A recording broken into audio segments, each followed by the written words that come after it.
guys, meze mute, mwaramutse mute, ku bakomeje kujya bakurikirana ibiganiro byacu, muri rusange ibintu dukora kuri Asif Media, turabasuhuje cyane. Mwongeye kuramuka, amahoro y'Imana abane namwe, ni mu bicu cyane kandi turabakunda cyane.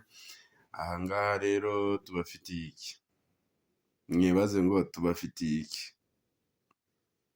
Ahangaha tubafitiye inkuru itariho ivumbi, ni mu bicu cyane. Inkuru itariho ivumbi rero ngo ni iyihe? Nawe uri kundeba uri kwibaza ngo ni iyihe?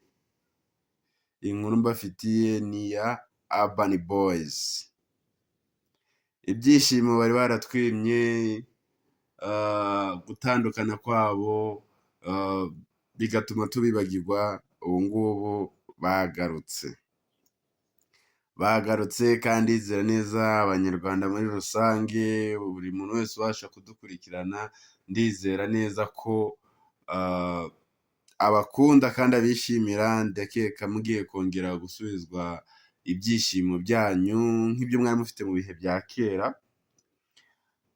Ndakeka, ariko nubwo ntakeka niko kuri. Unyomoza yandike muri komenti, ariko ndizera neza ko bagiye kudusubiza ibyishimo byacu twe twarabuze, nabo ubwabo twe twarababuze, ntabwo twe tuzi ko bazongera gukora, ariko ubu ngubu bagarutse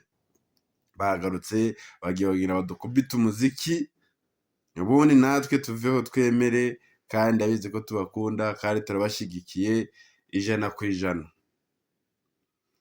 Kereka baba bafitiye ishari. None ugira ngo ubundi ugira ngo abantu batandukana atari ishari ry'abantu.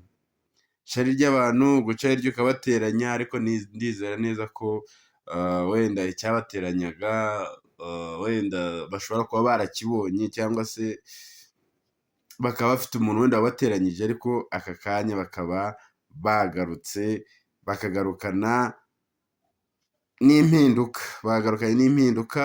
Ndizera neza kandi ko mwese muri buze kubakurikirana, kanda subscribe kuri Asif Media, ukomeze ukurikirana ibiganiro byacu, ni mu bicu cyane. Hejuru twagiye.